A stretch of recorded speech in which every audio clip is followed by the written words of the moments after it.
good morning, and welcome back to the channel Inside Podcast, where we transform each conversation into actionable insights.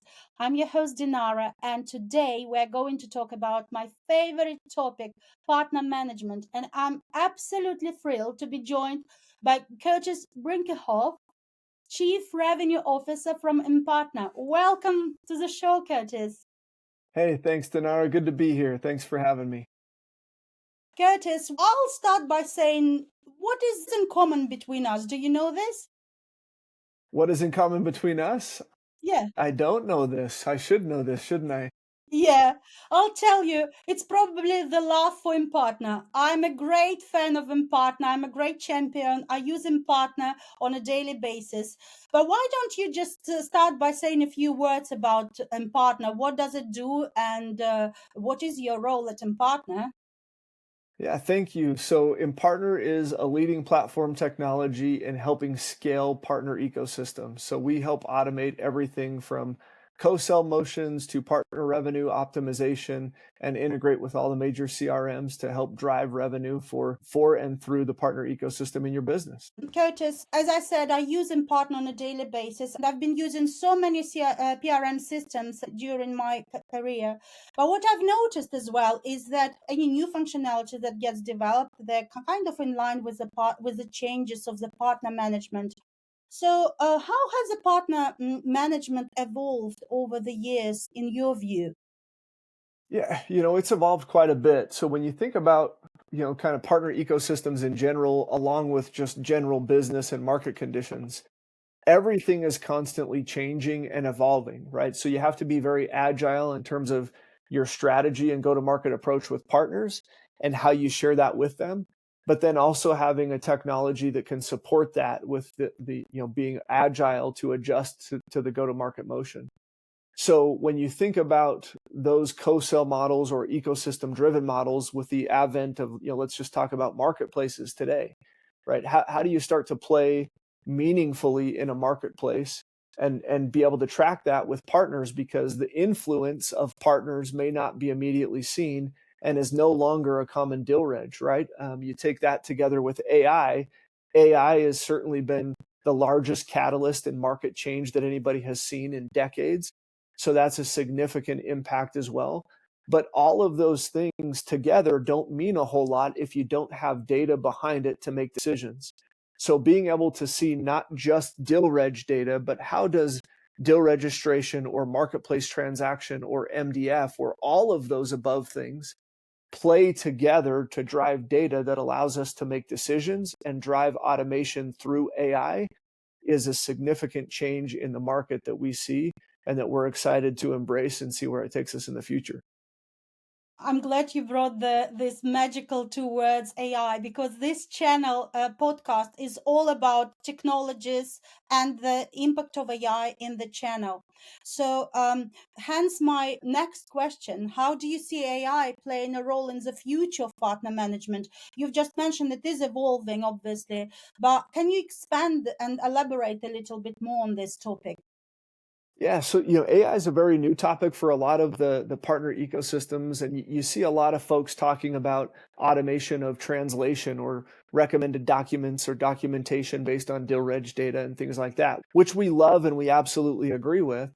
But how do we take AI and put that to the front of the partner to help automate that? So, in my view, we're going to be looking at in the future what I call a portal-less experience, meaning that the portal itself, the quote unquote portal front end, is going to start to vanish and become more of an AI driven interaction with teams and individuals from Slack or Teams or other modes and mechanisms of communication, or through marketplaces and understanding what's happening and transacting in marketplaces to then give information back to companies, vendors, distributors, partners, and all of those things starting to play together. When you start to look at multi-party private offers as an example, and those marketplaces, the majority of transactions that take place on marketplaces are private party offers that have been created, right? What's on the marketplace is an offering, but it's what happens behind the scenes that really gets down to an overall solution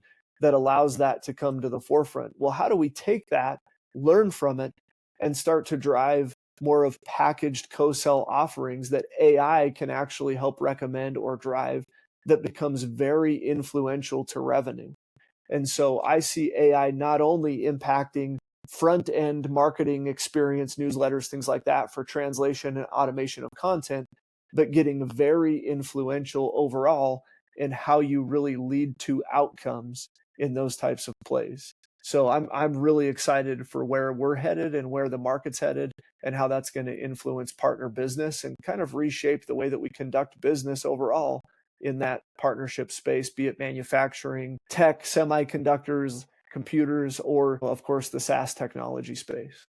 Yeah, absolutely right. I mean, we live in a very exciting world now where change is the only constant thing in our life, especially in partner management. Talking about Impartner again, bringing back to the system itself. For example, when I made a decision to buy Impartner for my partner management, I needed it in order to help me manage my partner programs. And a lot of my colleagues also, they have different partner programs for different partner types, MSP, PVAs, distributors. Can you tell me a little bit more if Impartner is able to support this new trend we're seeing in the market where a lot of vendors are moving from traditional partner program to point-based programs? Yeah, great question. It's been intriguing to watch as companies have reevaluated where and how they're spending their time, right? And coming back to that being agile in terms of not only the technology that you select, but how are you working with partners and are you meeting the market and the industry and your clients where they are at and where they transact. So that has required the industry to shift significantly, right? In terms of hey, how are we approaching this? And how do we understand where it is that we should be incentivizing, motivating, and driving behavior? So points-based systems are certainly one of those. Jay McBain, if you follow him, has released some recent information that indicates that the very nature of how partners influence an opportunity is over the course of 5, 6, 7, 10 years. So points-based systems enable a capability to infer and essentially award points based on where and how partners interact and incentivize and pay them in that regard.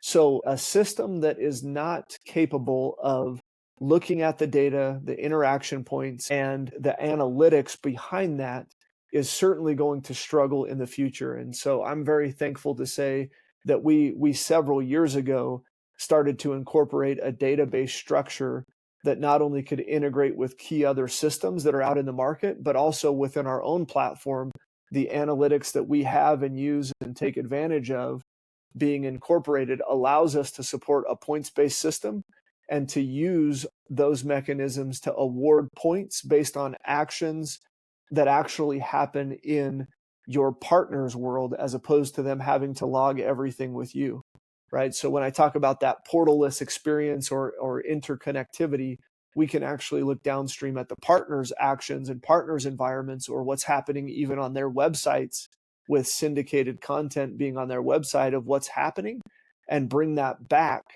to our platform. An interesting integration we have is with outreach. We can actually see when a user is interacting with outreach, emails or content from your partner and from you and incorporate all of that data together to get a complete view of how partners and vendors are working together to go after an organization and what they're interacting with from a marketing or outreach perspective, and then award information or points based on that, just as an example. So it's pretty interesting to watch where the market's going. Wow, that's cool. Actually, I didn't know it's already in the making. That's really great to know. And can you quantify the concrete business outcomes partners achieve using Impartner? Any data behind it? Yeah, so we do see often a lot of data points that come out of it. So one is we have people that achieve as high as 296% revenue growth. Now that's pretty large, and we never go into some of your largest companies in the world and say you're going to get 296% revenue growth. But with all of our clients, we see significant revenue growth across the board. based on one main factor that the data shows, and that's an organizational commitment to partners. So we started this concept of making sure you have an ROI driven program with your Mm-hmm. partners over the past couple of years. So, everything from business plans is part of that, but how are you looking overall at your entire partner ecosystem and attributing revenue, actions, and outcomes to those people? What we found in that research is that having an organizational commitment to your partner ecosystem is the number one driving factor of success. And Mm-hmm. so when you look at those metrics, it is significant in the difference that you see in companies as to what their results are. So that revenue growth is significant. I would also say partner understanding as well is very important. And what I mean by that is, do we have the right partners? Because a lot of times people just wanted to add more partners, right? It was just, hey, how many partners can we accrue? But today we see a lot of people wanting to reduce the number of partners, and we're advocating for that. It's a significant miss that people go out and say, well, oh, we're going to give you unlimited partners in your database. Well, what does it matter if I have unlimited partners if I can't do anything with them? So being intentional in that, and we see anywhere from a 30 to 60% improvement in terms of just resource utilization and where time is spent, right? So being able to pinpoint where we should spend our time, what resources we should put behind it, and identifying the most valuable opportunities, not only with partners, but in our go-to-market strategy, are some significant ones. Time savings is always a big one, but partner effectiveness ratings, knowing which partners are most effective, least effective, and then having a trend to see what trainings or what journeys or other education is going to be most helpful to impact their success over time, and being able to identify and map that out, all sorts of things like that. So hopefully I understood your question correctly there, Dinara, and didn't miss the No, no, intent that's of it. So precisely what I was after the numbers, because I personally achieved the return on investment within the first 3 months of activating and launching the portal. So it totally makes sense. It's important for my audience as well on the channel to understand that it's real. It comes from you.